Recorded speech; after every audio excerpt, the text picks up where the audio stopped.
안녕하세요. 퉁퉁코딩입니다. 여러분은 오늘 어떤 하루를 보내셨나요? 그리고 이 세상에 어떤 흔적을 남기셨나요? 즐거운 휴일을 보낸 한 사람의 이야기를 소개해 드리겠습니다. 아침에 일어나 침실 벽에 걸려있는 가장 좋아하는 그림을 보며 하루를 기분 좋게 시작했습니다. 나갈 준비를 마치고 직접 차를 몰아 친구들을 만나러 카페로 출발했죠. 디지털 지문으로 차에 시동을 걸었고 위치 정보는 실시간으로 스마트폰에 기록되었습니다. 도착한 카페에서는 스마트폰을 이용해 결제했고 그 내역은 디지털 금융 기록으로 남았습니다. 카페에서 친구들과 브런치를 즐긴 후 함께 찍은 사진을 인스타그램에 올렸습니다. 그 사진은 수십 개의 좋아요와 댓글을 받으며 디지털 공간에서 공유되었습니다. 더 나아가 사진은 클라우드에 자동으로 저장되어 안전하게 보관되었습니다. 오후에는 집으로 돌아와 온라인 쇼핑을 했습니다. 상품을 검색하고 결제하며 배송지를 입력하는 모든 과정이 디지털 발자취로 남겨졌습니다. 저녁에는 넷플릭스를 시청하며 하루를 마무리했습니다. 넷플릭스는 시청한 콘텐츠에 대한 데이터를 수집하고 기록하며 선호하는 콘텐츠 패턴을 학습해 맞춤형 추천을 제공하죠. 이 사람이 하루 동안 남긴 흔적을 물리적 자산과 디지털 자산 두 가지로 나눠보겠습니다. 먼저 물리적 자산으로는 아침에 마주한 가장 좋아하는 그림이 있습니다. 시간이 지나도 소중히 남겨질 예술품이죠. 직접 운전한 자동차는 일상의 일부이자 중요한 자산입니다. 하루를 시작하고 마무리한 집은 가장 큰 물리적 자산입니다. 한편 디지털 자산으로는 차에 시동을 걸며 남긴 디지털 지문 기록과 위치 정보, 카페에서 남긴 결제 내역이 있습니다. 또 친구들과 찍은 사진은 단순히 소셜미디어에 공유된 것이 아니라 클라우드에 저장되어 보관되었죠. 이 사진은 수많은 좋아요와 댓글을 통해 소중한 디지털 추억으로 남게 됩니다. 집에 돌아와 진행한 온라인 쇼핑 기록과 결제 내역도 디지털 자산의 일부로 남아 있습니다. 그리고 저녁에 시청한 넷플릭스의 기록도 디지털 흔적으로 저장되어 콘텐츠 소비 패턴으로 남아 있습니다. 이렇듯 우리 삶은 이제 현실에만 머무르지 않고 디지털 공간 속에서도 그 흔적이 고스란히 이어집니다. 이 모든 흔적들이 모여 그 사람만의 이야기를 만들어가는 것이죠. 여러분은 오늘 물리적인 흔적과 디지털 흔적 중 어느 쪽을 더 많이 남기셨나요? 오늘날 우리는 매일 디지털 세계에서 많은 활동을 하지만 이 흔적들은 눈에 보이지 않기 때문에 쉽게 잊힐 수 있습니다. 그런데 이 디지털 자산은 사후에도 남아 우리의 이야기와 기억을 이어줄 중요한 자산이 될 수 있습니다. 사람이 사망하면 남아있는 디지털 자산은 디지털 유산이 됩니다.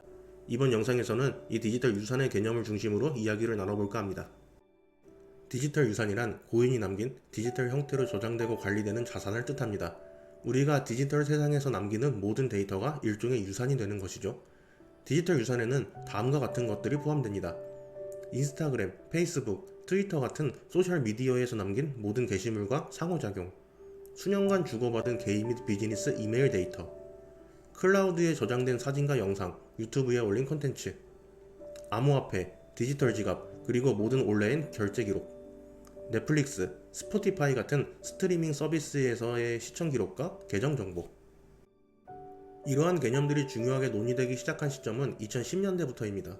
그 전에도 온라인에서의 활동이 있었지만 스마트폰의 대중화와 클라우드 스토리지의 확산으로 인해 개인의 디지털 발자취가 더 뚜렷해지기 시작했죠.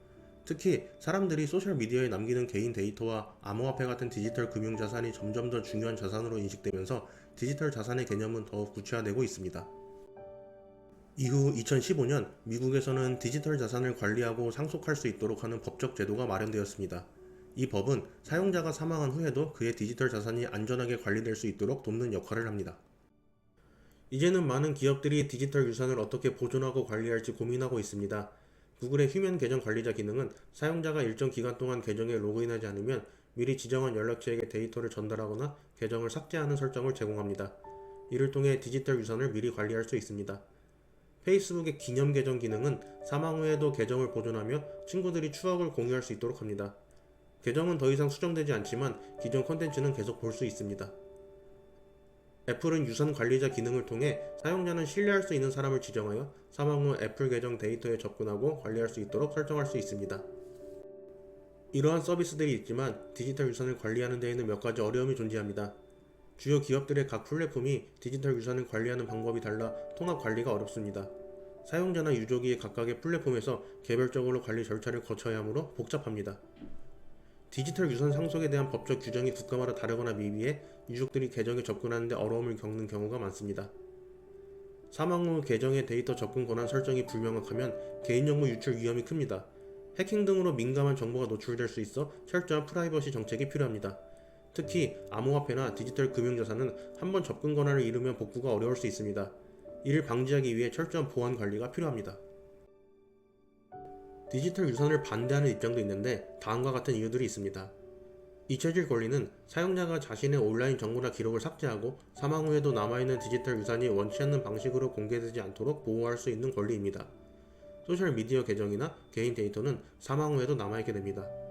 유족들에게 고인이 디지털 흔적을 노출하고 싶지 않거나 해당 정보가 유출되는 것을 방지하고 싶을 때 이 권리가 매우 중요할 수 있습니다.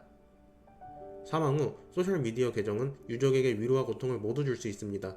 남아있는 계정은 고인의 추억을 공유하며 위로를 주지만 지속적인 알람은 유족에게 심리적 부담이 될 수 있습니다.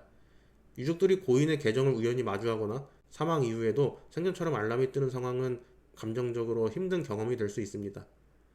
계정 관리 방식에 따라 그 영향은 달라지며 감정적 상처를 줄일 수 있습니다. 따라서 디지털 유산 관리에서 감정적인 배려가 중요합니다. 유족의 심리적 상태를 존중하는 사려 깊은 접근이 필요합니다. 디지털 자산을 보관하는 서버와 데이터 센터에서 에너지 소비와 탄소 배출이 발생합니다. 세계 데이터 센터는 전 세계 전력 소비의 약 1%를 차지하고 있으며 이로 인해 냉각 시스템이 작동하면서 탄소 배출량이 증가합니다. 이를 해결하기 위해 많은 기업들이 친환경 데이터 센터를 도입하고 재생에너지를 사용해 운영 효율성을 높이고 있습니다. 디지털 유산을 보관하면서도 환경적 영향을 최소화하는 것이 중요한 과제가 되고 있습니다. 그리고 더 나아가 AI 기술은 미래의 우리의 디지털 아바타를 만들어 사후에도 가족들과 소통할 수 있는 길을 열어가고 있습니다. 우리의 데이터를 통해 생성된 아바타가 디지털 불멸을 실현할 수도 있죠. 이는 디지털 유산이 단순히 자산 관리에서 끝나지 않고 가상세계에서의 영속적인 존재로 변모하고 있음을 보여줍니다. 디지털 유산은 단순히 우리의 마지막 흔적이 아니라 미래를 위한 자산일 수 있습니다. 그것은 우리가 살아온 여정을 담고 우리가 남길 추억과 이야기를 세상과 이어주는 다리가 될 수 있죠. 지금은 크게 와닿지 않을 수 있지만 시간이 지나면서 그 가치는 더욱 빛날 것입니다. 중요한 것은 지금부터 차근차근 준비하는 것입니다. 디지털 자산은 나의 이야기를 사랑하는 사람들과 이어줄 또 하나의 선물이 될 수 있으니까요. 우리는 앞으로도 이 디지털 세상에서 새로운 기회를 만나고 더 나은 미래를 위해 준비할 수 있습니다. 오늘 저는 이 영상을 통해 또 하나의 디지털 흔적을 남기며 하루를 마무리합니다. 그리고 여러분도 이 영상의 댓글과 좋아요로 여러분만의 흔적을 남겨주신다면 그것이 또 하나의 소중한 연결고리가 될 것입니다. 여러분의 흔적이 저와 이 채널에 남겨지길 기대합니다. 감사합니다.